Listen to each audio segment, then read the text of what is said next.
गुरुर्विष्णु गुरुर्देवो महेश्वर गुरुः साक्षात् परब्रह्म तस्मै श्री गुरुवे नमः। अखंड मंडलाकारं व्याप्तं येन चराचरं तत्पदं दर्शितं येन तस्मै श्री गुरुवे नमः। अज्ञानतिमिरान्धस्य ज्ञानाञ्जनशलाकया चक्षुरुन्मीलितं यस्य तस्मै श्री गुरुवे नमः। ब्रह्मानन्दं परमसुखदं केवलं ज्ञानमूर्तिं द्वन्द्वातीतं गगनसदृशं तत्त्वमस्यादिलक्ष्यम् एकं नित्यं विमलं अचलं सर्वधी साक्षिभूतं भावातीतं त्रिगुणरहितं सद्गुरुं तं नमामि। प्रेम से बोलिए गुरुदेव भगवान की जय। श्री राम जय राम जय जय राम जय सिया राम जय जय सिया राम। श्री राम जय जय राम जय सिया राम जय जय सिया राम। जय रघुनंदन जय सिया राम सीताराम जय सीताराम। जय रघुनंदन जय सिया राम सीताराम जय सीताराम। जप ले राम का नाम अंत समय में आएगा काम। जप ले राम का नाम अंत समय में आएगा काम। तो जप ले राधे श्याम सीताराम जय सीताराम। जप ले राधे श्याम सीताराम जय सीताराम। जग की दौलत है बेकाम अंत समय में न आएगी काम। जग की दौलत है बेकाम अंत समय में न आएगी काम। तो जप ले राम का नाम राम का नाम राम का नाम। जप ले राम का नाम राम का नाम राम का नाम। जप ले मनवा आठों याम सीताराम जय सीताराम। जप ले मनवा आठों याम सीताराम जय सीताराम। एक बार प्रेम से बोलिए गुरुदेव भगवान की जय। हमारा जो ये शरीर है यह एक रथ है और हमारी जो बुद्धि है वह रथी, रथ पर जो चलने वाला है वो रथी है। और हमारी जो 10 इंद्रियां हैं, 5 ज्ञान की इंद्रियां और 5 कर्म की इंद्रियां, इन सब को चलाने वाला हमारा मन है। तो ये मन जो है इस 10 इंद्रियों के घोड़ों को इनकी चाबुक अपने हाथ में रख करके रथ पर बैठा हुआ हाँकने वाला, रथ का हाँकने वाला है।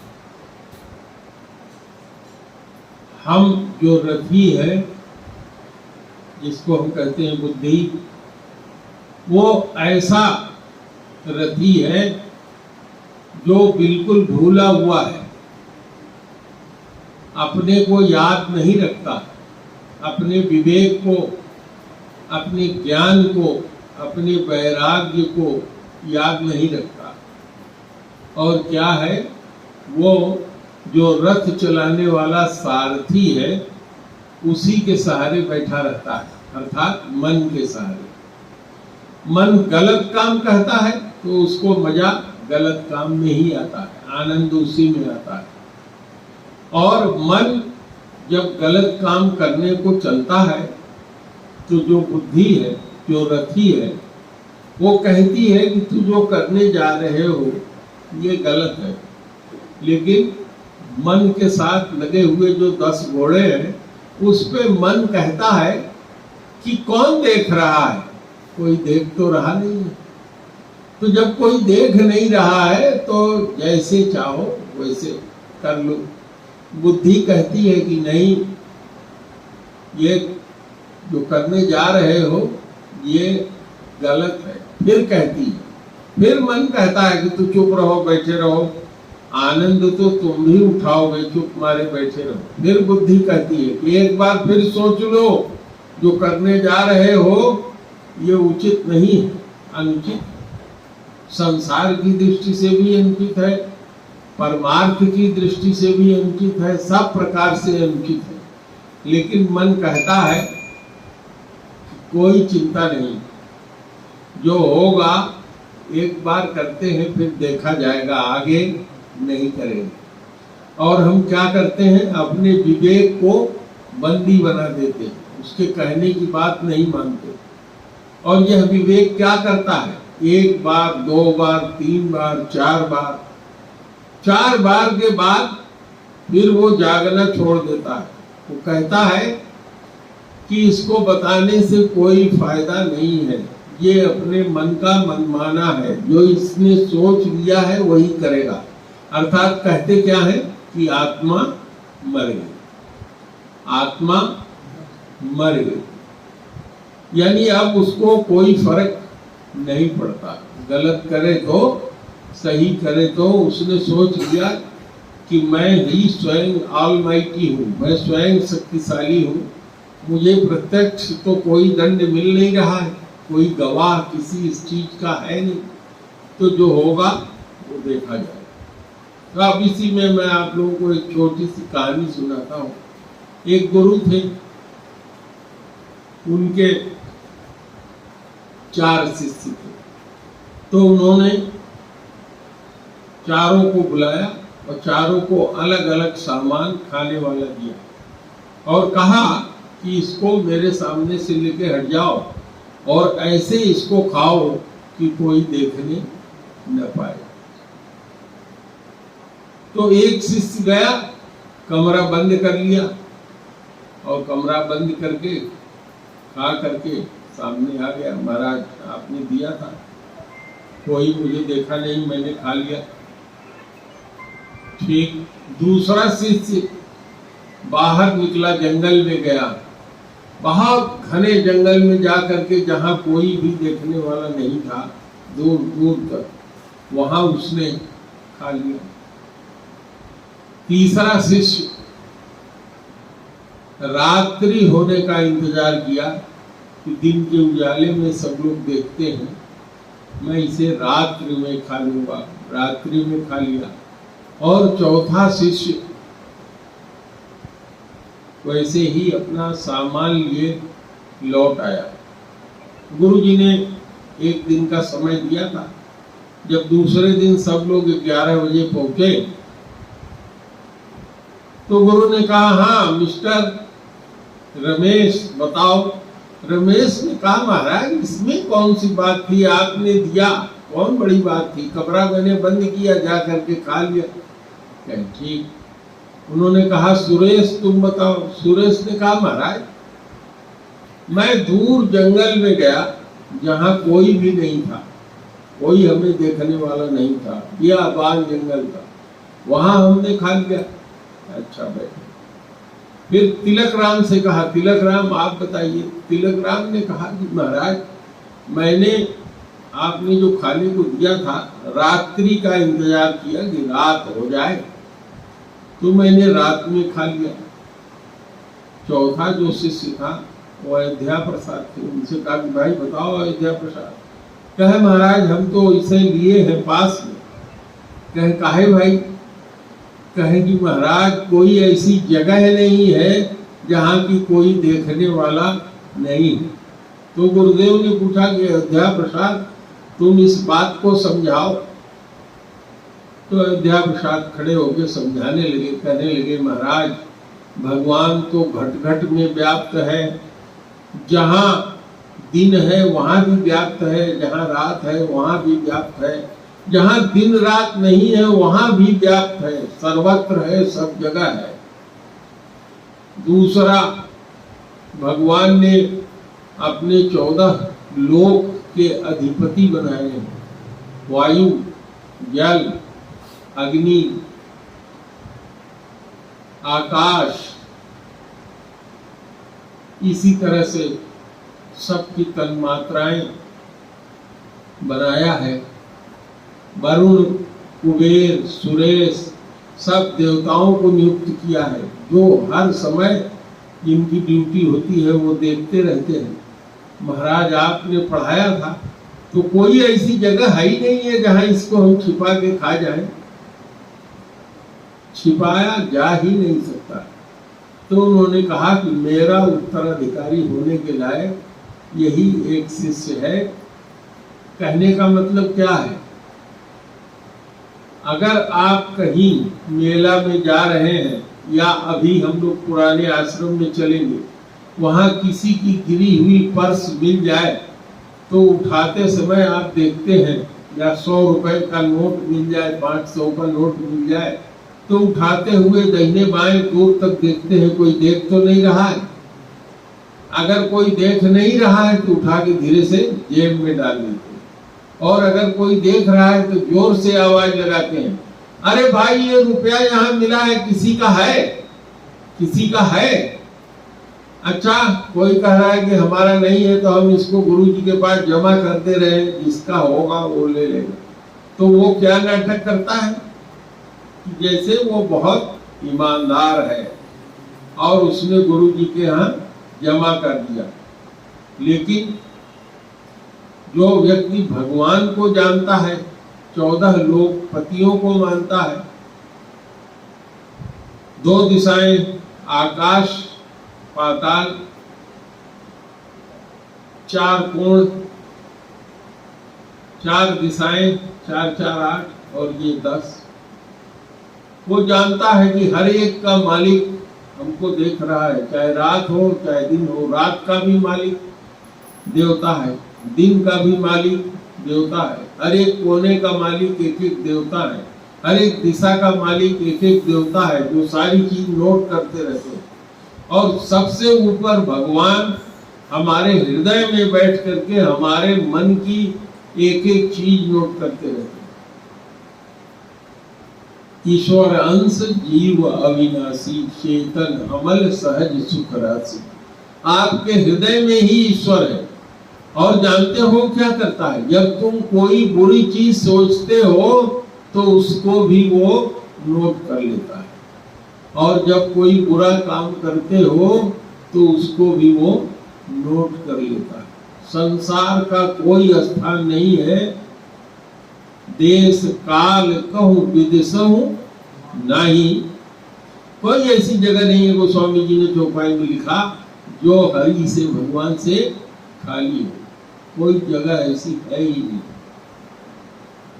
तो जब आप ये मानेंगे कि भगवान हमारे हृदय में बैठा है और हमारे सारे आइडिया को नोट कर रहा है, तो आपको डर लगेगा कि आदमी नहीं देख रहा है। सरकार के कानून में गवाही साखी होती है तब दंड मिलता है, और ये भगवान के कानून में तो भगवान हमारे हृदय में ही बैठे हैं, जो हमारे अच्छे और पुराने सारे विचार को, अच्छे और भले सभी विचार को नोट करते हैं। तो 4 युग में, 3 युग में तो उन्होंने कहा कि केवल अगर आपने किसी के लिए सोच लिया कि मैं इसकी हत्या कर दूं, सतयुग में, त्रेता में और द्वापर में, तो हत्या करने भर का ही पाप लग जाता। सतयुग में, त्रेता में और द्वापर में, यानी आपने विचार किया और अच्छा विचार किया तो ठीक है, बुरा विचार किया तो उसका सारा पाप आपको लग जाता है। लेकिन कलयुग में गोस्वामी जी ने कहा कि कलयुग में एक विशेष गुण है, एक नहीं कई गुण है। क्या कहा, क्या गुण है? कहा कि कलयुग में अगर आप किसी के लिए कोई बुरी चीज सोचते हैं तो सोचने मात्र से मानस पुण्य हो ही नहीं पापा। गोस्वामी जी ने लिखा कि मन में अगर किसी के लिए भलाई की बात सोचते हैं, चाहे भले आप उसकी भलाई नहीं करते हैं, तो आपको मानस सोचने मात्र से आप पुण्य के भागी हो जाते हैं। कलयुग, ये विशेष गुण है कलयुग। मानस पुण्य हो ही नहीं पापा।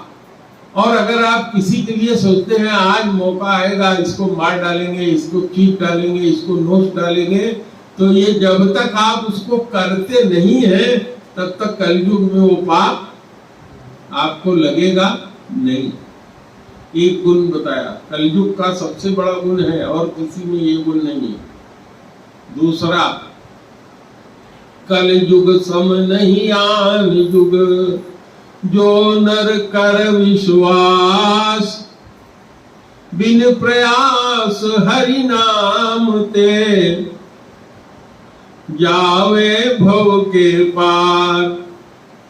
यहाँ योग, यज्ञ, तप, व्रत, मत, उपवास कुछ करने की जरूरत नहीं। कलयुग में केवल हरि का नाम, राम का नाम, हरे राम राम राम हरे हरे, हरे कृष्ण कृष्ण कृष्ण हरे हरे।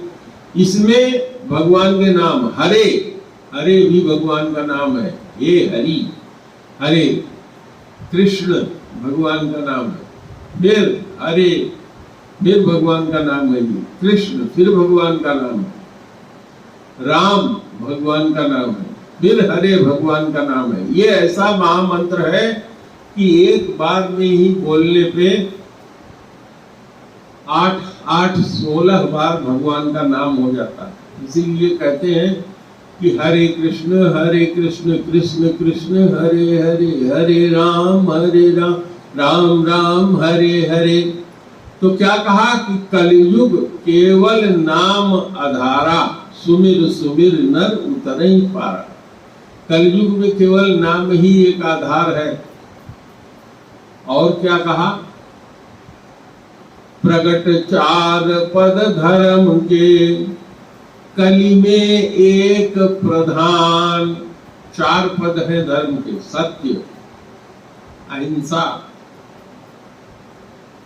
और बताइए, सत्य हो गया पहला, सत्य, दूसरा अहिंसा, और तीसरा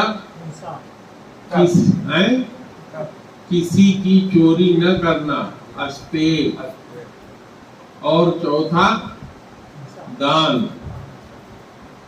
तो ये 4 चीजें धर्म के 4 पद कहे जाते हैं। 4 पैर होते हैं, बैल रूपी बैल को कहा जाता है धर्म के रूप में, बैल को मानते हैं, उसके 4 पैर होते हैं। लेकिन कलयुग में 3 पैर उसके खत्म हो जाते हैं, खाली 1 पैर रह जाता है। वो पैर क्या रहता है? दान। प्रगट 4 पद धर्म के, कलि में एक प्रधान। कलयुग में एक प्रधान पद है, क्या? एन केन विधि दीने। किसी भी प्रकार से एन केन, कोई बहाना हो दान देने का, बहाना कोई चाहिए। किस जाति को देना है, किस बिरादरी को देना है, कलयुग में इसका कोई मतलब नहीं। सब जात भय, कलयुग में गोस्वामी जी लिखे, बहुत बड़ा कलयुग का वर्णन किए हैं कि सारे बिरादरी के लोग मंगता हो गए। सब लोगों का जो वर्णाश्रम धर्म है, 2 तरह का धर्म होता है, एक आश्रम धर्म और एक वर्ण आश्रम धर्म। आश्रम धर्म क्या है? ब्रह्मचर्य, वानप्रस्थ, ब्रह्मचर्य, गृहस्थ, वानप्रस्थ और संन्यास। और आश्रम धर्म क्या है? ब्राह्मण, क्षत्रिय, वैश्य और शूद्र। सबके ब्राह्मण का धर्म अलग, क्षत्रिय का धर्म अलग, शूद्र का धर्म अलग, वैश्य का धर्म अलग। लेकिन ये सब धर्म बाकी 3 युगों में थे, सतयुग, त्रेता, द्वापर। लेकिन कलयुग में क्या हो गया? इसका लोप हो गया। आप ब्राह्मण को देखिए, ब्राह्मण क्या करता है? वेद को बेच रहा है, कथा करके दक्षिणा ले रहा है, भगवान की कथा सुनाता है। और केवल ब्राह्मण ही नहीं, कथा सुनाने वाले सब जात के लोग हैं, नाम उनका फेमस है, वो कथा सुनाते हैं, चाहे भागवत कथा हो, चाहे राम कथा हो, सब धन और वो लेकर के कथा सुनाते हैं। ब्राह्मण की जो वृत्ति थी, अध्यापन, ज्ञान देना, और ब्राह्मण की परिभाषा गोस्वामी जी ने लिखा था, बंधु प्रथम महीसुर चरना, मोह जनित संशय सब हरना। महीसुर धरती के देवता कहलाते थे, और उनका गुण क्या होता था? उनके अंदर इतनी क्षमता होती थी कि मोह से उत्पन्न होने वाले सारे कमियों को दूर करा देते थे। और मोह क्या है? काम, क्रोध, मद, लोभ, सब सकल मोह के धार, 3 में दुख दयति माया रूपी नार। तो ये मोह के लक्षण है, मोह इससे उत्पन्न होते हैं। तो ब्राह्मण जो धरती के देवता थे, उनके अंदर गुण क्या था कि इन सब से निवारण करने का उनके ऊपर क्या था? उपाय था। इससे वो मुक्त होते थे, इसलिए महीसुर कहलाते थे, धरती के सुर कहलाते थे, भूसुर कहलाते। क्षत्रिय का कार्य क्या था? रक्षा करना, सबकी रक्षा करना, दान देना, ये कार्य जो है क्षत्रिय का था। संपत्तिवान होना। वैश्य का काम था बिजनेस करना, और शूद्र का कार्य था सेवा करना। आज जाति से लोग हो गए हैं, ब्राह्मण, क्षत्रिय, वैश्य और शूद्र, लेकिन किसी समय में हमारे यहाँ जाति से लोग नहीं होते। एक अकेला गुरु होता था गुरुकुल, जिसमें सभी वर्ण के लड़के पढ़ने जाते थे। जो पढ़ने में विद्वान होता था, जिसके अंदर ये सब क्षमता होती थी, उसको गुरु टीका करके ब्राह्मण का स्थान दे देते थे। वेदव्यास को देख लीजिए, पराशर जी के पुत्र थे, पराशर जी ब्राह्मण, उनकी माता मल्लाई, आप जानते हैं। आप कुंभज जी को देख लीजिए, कुंभज घड़े से उत्पन्न हुए, अर्थात किस परिवार से थे? घड़ा बनाने वाले परिवार से, कुम्हार के परिवार से। दैत्य परिवार का प्रहलाद, दैत्य और देवता। दैत्य वो इसलिए कहलाते थे कि ऋषि की 2 पत्नियां थी, दिति और अदिति। जो दिति से उत्पन्न हुए वो दैत्य हुए, और जो अदिति से उत्पन्न हुए वो देवता कहलाए।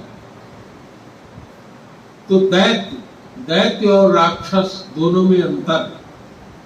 दैत्य राक्षस नहीं होता। दैत्यों ने बड़े धर्म से संसार का पालन किया है। प्रहलाद का पुत्र विरोचन का पुत्र बलि, ये सब महान धर्मात्मा थे। और देवताओं में और इनमें हमेशा लाग डांट लगी रहती थी कि संसार का अधिपति कौन बनेगा। तो दैत्य और राक्षस में आप अंतर जानिए। राक्षस कौन है, निशाचर कौन है? माँ नहीं मातु पिता नहीं देवा, साधुन से करवा वही सेवा, जाके अस आचरण भवानी, तेजा नहु निशिचर सम प्राणी। माता पिता को न मानना आज घर घर में हो गया है। माँ बाप मर जाए, दवाई के लिए उनके पास पैसा नहीं है, उनको अगर दारू पीते हैं तो पीने भर का पैसा है, तुम्हारे नाम की संपत्ति रिवाल्वर लगा देंगे, अंगूठा लगा के लिखवा लेंगे, लिख दो जाओ तुम भीख मांगो या जो तुम्हें करना हो। माँ नहीं मातु पिता नहीं देवा, देवताओं को भी नहीं मानते। साधुन से करवाओ ही सेवा, सज्जन व्यक्ति को पकड़ लेंगे, आए चलो करो। तो कहते हैं भगवान शंकर की जिसका इस तरह से आचरण है, हे भवानी, वो सब निशाचर है। निशाचर माने राक्षस, यही प्रवृत्ति राक्षस की प्रवृत्ति है। तो हमारा वर्ण आश्रम खत्म हो गया। कारण गुरु जो था, जो विद्वान होता था उसको ब्राह्मण बना देता था, जो शरीर से बलवान होता था उसको क्षत्रिय बना देता था, जो बिजनेस करने लायक बुद्धि में निपुण होते थे उनको वैश्य की पदवी देकर के कार्य कराता था, और जो सेवा के लायक होते थे उनको शूद्र का कार्य कराते थे। रामचरितमानस में आप पढ़ते हैं कि भगवान राम के राज्य में कोई सोना खरीदने जाता था तो सोनार के दुकान पर जा करके केवल ये कह देना पड़ता था कि इतना सोना हमको दे दो। उसको कुछ पैसा कौड़ी देना नहीं पड़ता था कि सब पैसा ले जाए और वहां दे। इसी तरह से खाने पीने की सामग्री की भी स्थिति थी। सब लोग अपना अपना कार्य करते थे। लेकिन समय जब बदला, आज का समय हो गया है, तो कहते हैं कि ये सारी चीजें क्या हो गई, बदल गई। और हमारे देश में जब विधर्मियों का शासन हुआ, सबसे पहले मुसलमानों का 1200 वर्ष तक उनका शासन रहा, उसके बाद अंग्रेजों का शासन था। उनका एक ही उद्देश्य था कि इन लोगों को जात बिरादरी में बांट दो। और अब अंग्रेज चले गए तो हमारे यहाँ के अंग्रेज हो गए हैं।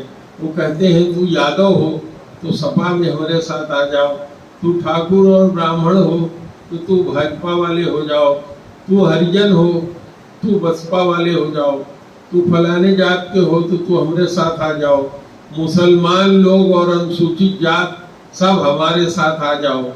सत्ता हथियाने के लिए सबको अलग करने की व्यवस्था। तो आज समाज जो है उस स्थिति में नहीं रह गया है, और हम लोगों ने किसी तरह से लड़के स्वराज तो प्राप्त कर लिया, स्वराज्य प्राप्त कर लिया, लेकिन सुराज नहीं। हम लोग स्वतंत्र हो गए लेकिन सुराज नहीं। हर आदमी प्रसन्न हो, हर आदमी अपना कार्य करे, यह भाव नहीं रह गया है। तो हमारा न वर्णाश्रम धर्म है न आश्रम धर्म। वर्णाश्रम धर्म में भी नियम था कि अगर ब्राह्मण जिसको 6 गुण थे, जिसके दान लेने का गुण उसमें होता था, दान केवल ब्राह्मण ही लेता था।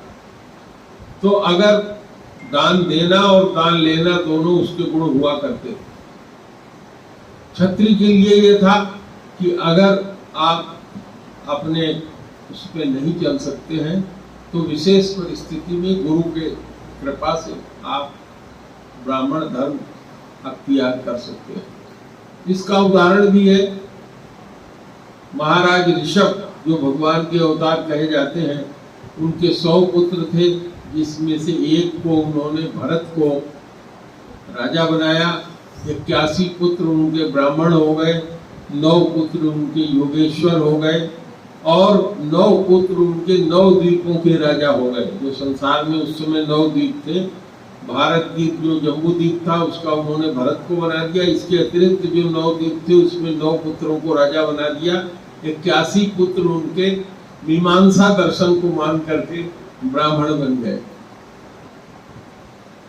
तो वर्ण व्यवस्था भी खत्म हो गई, आश्रम व्यवस्था भी खत्म हो गई। अब किसी व्यक्ति को जिस भी तरह से उसका जीवन यापन हो सके, बस यही उसकी व्यवस्था रह गई।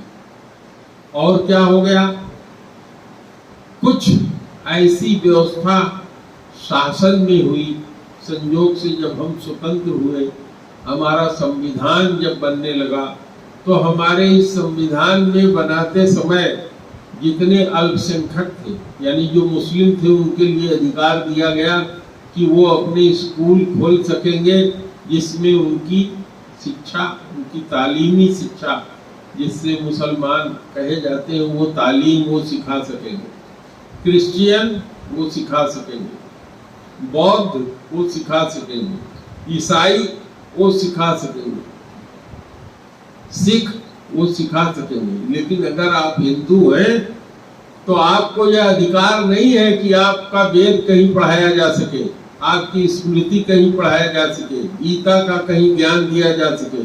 संस्कृत का ज्ञान आप दे सकते हैं, उसकी भी व्यवस्था हमारे यहाँ खत्म कर दी गई, क्योंकि उस समय की स्थिति ऐसी थी कि जो लोग सत्ता में थे उनका एकमात्र उद्देश्य यही था कि सनातन धर्म समाप्त हो। और हमारे देश के प्रथम प्रधानमंत्री जब तीसरी बार प्रधानमंत्री के पद से रिटायर हुए, मरने के समय उन्होंने लिखा कि मेरे को मरने के समय अंतिम अफसोस केवल यही है कि मैं अपने जीवन काल में सनातन धर्म को समाप्त नहीं कर सका। पंडित जवाहरलाल नेहरू, जो एक्सीडेंटल पंडित थे, जिनके आगे छद्म रूप से नाम लगा हुआ था। तो आज भी हमारे पास संविधान में वह व्यवस्था नहीं है। और हम लोग जो इतने बटे हुए हैं, इस बटे होने के कारण हम लोग इस व्यवस्था को लाभ ही नहीं पाएंगे। तो अब मैं रामपाल दादा से कहूँगा वो रामचरितमानस मुझे उठा के दे दें, हम लोग अपने प्रकरण पर आ जाएं। रामचरितमानस देखिए, हम लोग 18वें दोहे तक पिछली बार पहुंचे थे, यही ना? क्या दोहा था?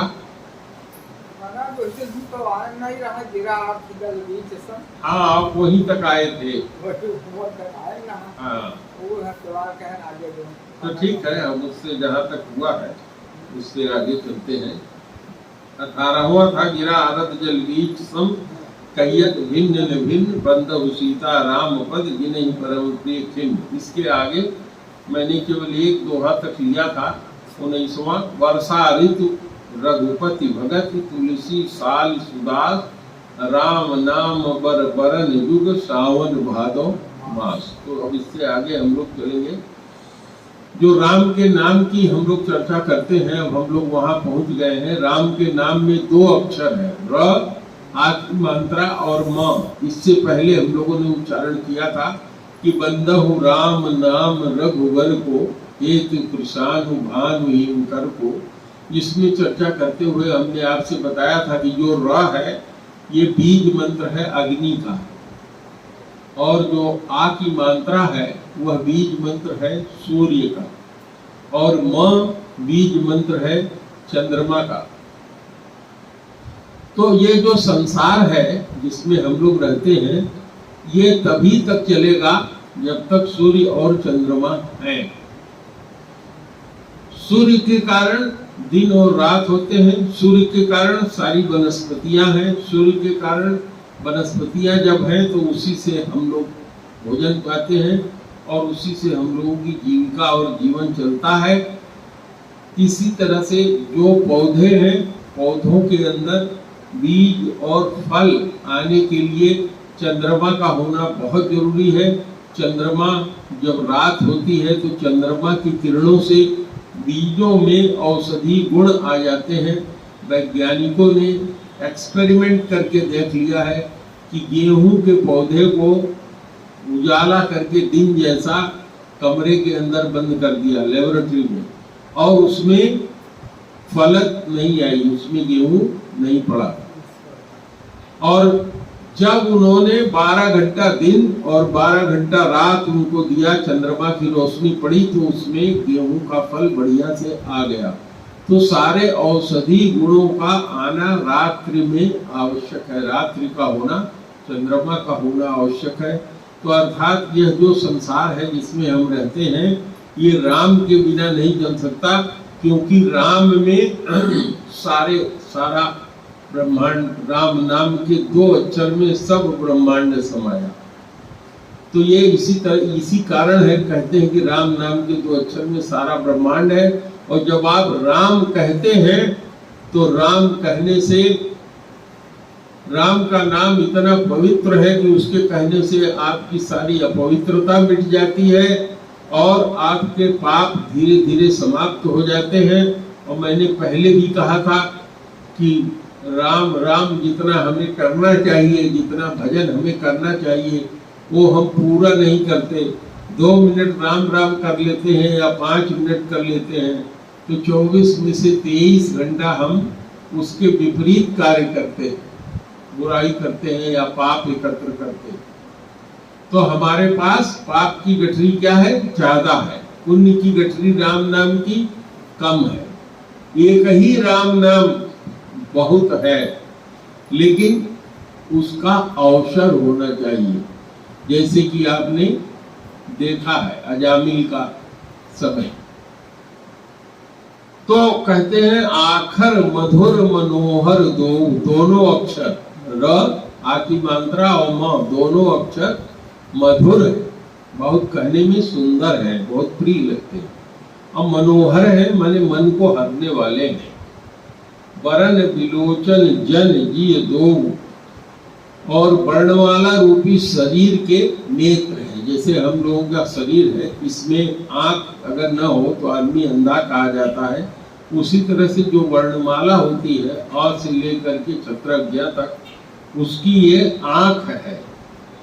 सुमिरत सुलभ सुखद सब काहू, लोक लाहू परलोक निवाहू। ये 2 अक्षर राम, इसके सुमिरन करने से सब संसार की जितने सुख है, जितनी चीजें हैं, सब सुलभ हो जाती हैं और सबको सुख देने वाले हैं। ये नहीं कि केवल ब्राह्मण को देंगे, क्षत्रिय को देंगे, वैश्य शूद्र को नहीं देंगे।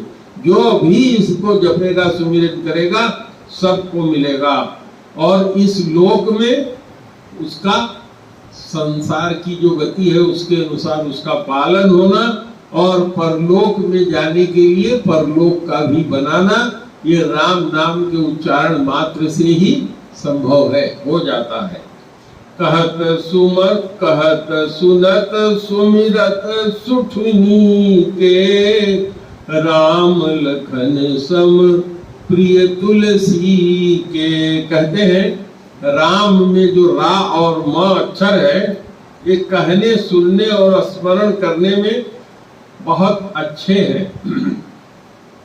और कहते क्या है कि राम लक्ष्मण जैसे तुलसीदास जी को प्रिय है, उसी तरीके से सुमिरन करने वाले के लिए भी ये 2 अक्षर बहुत ही प्रिय हैं।